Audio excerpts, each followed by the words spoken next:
ఆదికాండం 22వ అధ్యాయంలో ఆయన పేరు పెట్టి పిలిచినాడు ఆయనని. అబ్రామా, ఒకసారి చదవండి మొదటి వచనం నుంచి.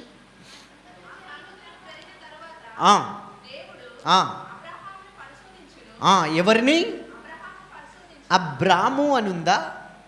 ఏమనుంది? ఎవరిప్పుడు ఆయన? అబ్రహామును ఏం చేసినాడంట? పరిశోధించినాడు. ఒక భక్తుడు రాస్తాడు కదా, శోధింపబడిన మీదట నేను సువర్ణమై మారేదను. ఏం చేసిన మీ పిమ్మట అంట?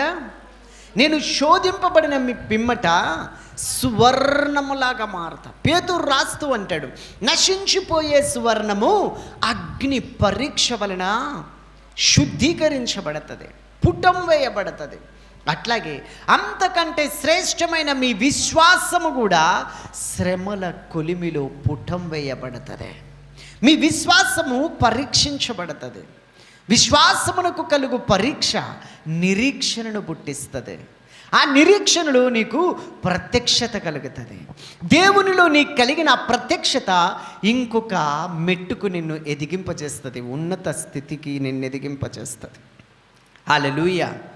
పరీక్ష లేకుండా పదోన్నతి కలగదు. హల్లెలూయా.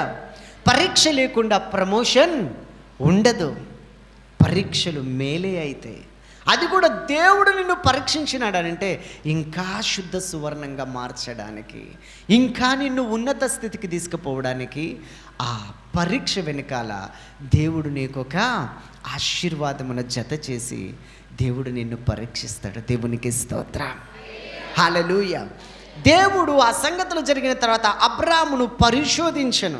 ఏలయనగా అబ్రహామా.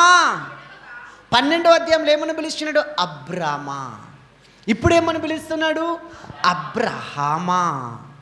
అప్పుడు పాత అబ్రాం, అప్పుడు దేవునితో స్నేహం లేదు, సహవాసం లేదు. ఇప్పుడు దేవుడు నా స్నేహితుడు అన్నంతగా, దేవుడు తప్ప నాకు ఇంకెవరు లేరు అన్నంతగా, ఎక్కడ వెళ్ళినా అక్కడ బలిపీఠం కడుతున్నాడు. ఒక మాట నాకు గుర్తొస్తుంది. యాకోబు బయలుదేరి వెళ్తున్నాడు కదా, ప్రాణం అరచేతుల్లో పెట్టుకొని. ఆ బేతేలు దగ్గరికి రాగానే ఒక రాయి తీసి తలగడగా చేసుకున్నాడంట. ఈ అబ్రాము జీవిత చరిత్ర చదువుతున్నప్పుడు దేవుని స్వరం విని ఫస్ట్ బలిపీఠం ఎక్కడ కట్టినాడో తెలుసా? ఆ బేతేలు దగ్గర కట్టినాడంట. బలిపీఠానికి ఏం కావాలి? రాళ్ళు కావాలి కదా, ఎండు కర్రలు కావాలి కదా, నీళ్లు కూడా కావాలి కదా, బలి పశువు కావాలి కదా, నిప్పు కావాలి కదా, కత్తి కావాలి కదా, కట్టెలు కావాలి కదా. ఫస్ట్ రాళ్ళు. నాకు అనిపిస్తుంది యాకోబు తలగడగా చేసుకున్న రాయి తన తాత ఒకప్పుడు దేవుడు పేరు పెట్టి పిలిచినప్పుడు ఆ విశ్వాసయాత్రలో వస్తున్నప్పుడు మొట్టమొదటి బలిపీఠములోని రాయేమో. హల్లెలూయా. హల్లెలూయా. నా స్నేహితుడైన అబ్రహాం యొక్క మనమడు, గ్రాండ్ చిల్డ్రన్ కదా. హల్లెలూయా. ఈ రాయి నేను పిలిచిన నా స్నేహితుడైన అబ్రహాము నాకు మొట్టమొదట కట్టిన బలిపీఠములోని రాయి. దేవునికి స్తోత్రం. హల్లెలూయా.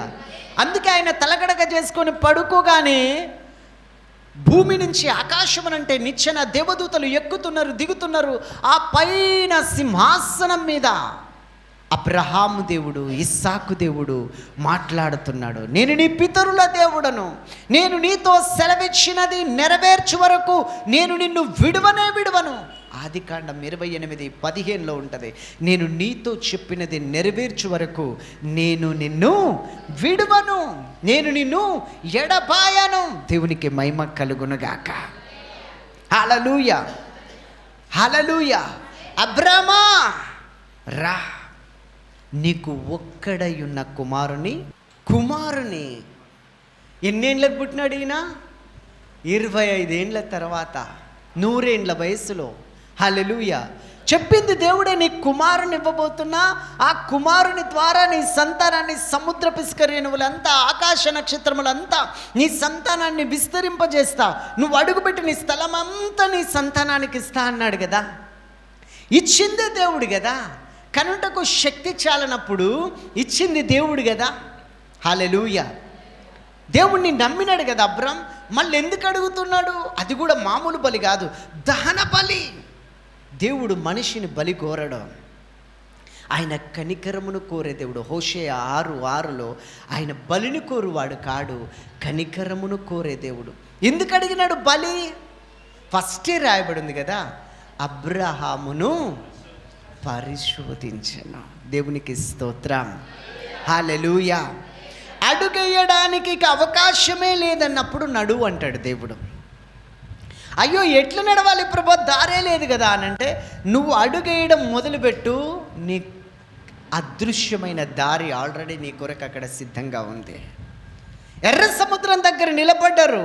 వాళ్ళు పొంగుతున్న సముద్రపు అలలనే చూస్తున్నారు, కానీ నా పిల్లలు ఈ దారిలో 430 సంవత్సరాల తర్వాత వస్తున్నారని చెప్పి ఆ పొంగుతున్న అలలలో ఆల్రెడీ సిద్ధపరిచిన దారి, రహదారి, హైవే, న్యూవే వాళ్ళు చూడలేకపోయినారు. హల్లెలూయా. అందుకే విశ్వాసం అనేది నిరీక్షింపబడు వాటి యొక్క నిజస్వరూపం, అదృశ్యమైనవి ఉన్నవి అనడానికి రుజువై ఉన్నవి. అదృశ్యమైన వాటిని మనం చూసినప్పుడు అద్భుతాలు మనము చేయగలుగుతాం. హల్లెలూయా, హల్లెలూయా. అదృశ్యమైన వాటిని చూడగలిగితేనే దేవుడు చేసే అద్భుత కార్యాలను మనము చూడగలుగుతాం. దేవునికి మహిమ కలుగునుగాక. హల్లెలూయా. అందుకే 1 కొరింథీ 2:9లో రాయబడి ఉంటుంది, దేవుడు తనను ప్రేమించు వారి కొరకు ఏవి సిద్ధపరచనో అవి కంటికి కనబడవు, చెవికి వినబడవు, మనుష్య హృదయానికి గోచరము కావు. అయినను 10వ వచనంలో రాయబడి ఉంటుంది, వాటన్నిటినీ దేవుడు తన ఆత్మ ద్వారా ప్రత్యక్షపరుస్తున్నాడు. అడుగెట్టేయాలో తెలియదు, ఏం చెయ్యాలో తెలియదు. దేవుడు ఎందుకు ఇట్లా చేస్తున్నాడు నా జీవితంలో అనే క్వశ్చన్ మార్క్ ఉంటుంది. నాకే ఎందుకు ఇవన్నీ అని క్వశ్చన్ మార్క్ ఉంటుంది. కానీ గుడ్ న్యూస్, దేవుడు నిన్ను పరిశోధిస్తున్నాడంటే దేవునికి నీ ఎడల ఒక ప్రణాళిక ఉంది.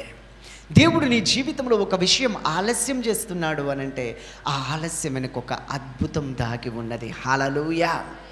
దేవుడు నిన్ను ఒంటరి చేసినాడనంటే గుడ్ న్యూస్, దేవుడు నిన్ను కలుసుకోబోతున్నాడు, దేవుడు నీతో మాట్లాడబోతున్నాడు, దేవుడు తన ప్రణాళిక నీతో బయలుపరచబోతున్నాడు. దేవునికి నువ్వు ప్రత్యేకం. దేవునికి మహిమ కలుగునుగాక. హల్లెలూయా, హల్లెలూయా.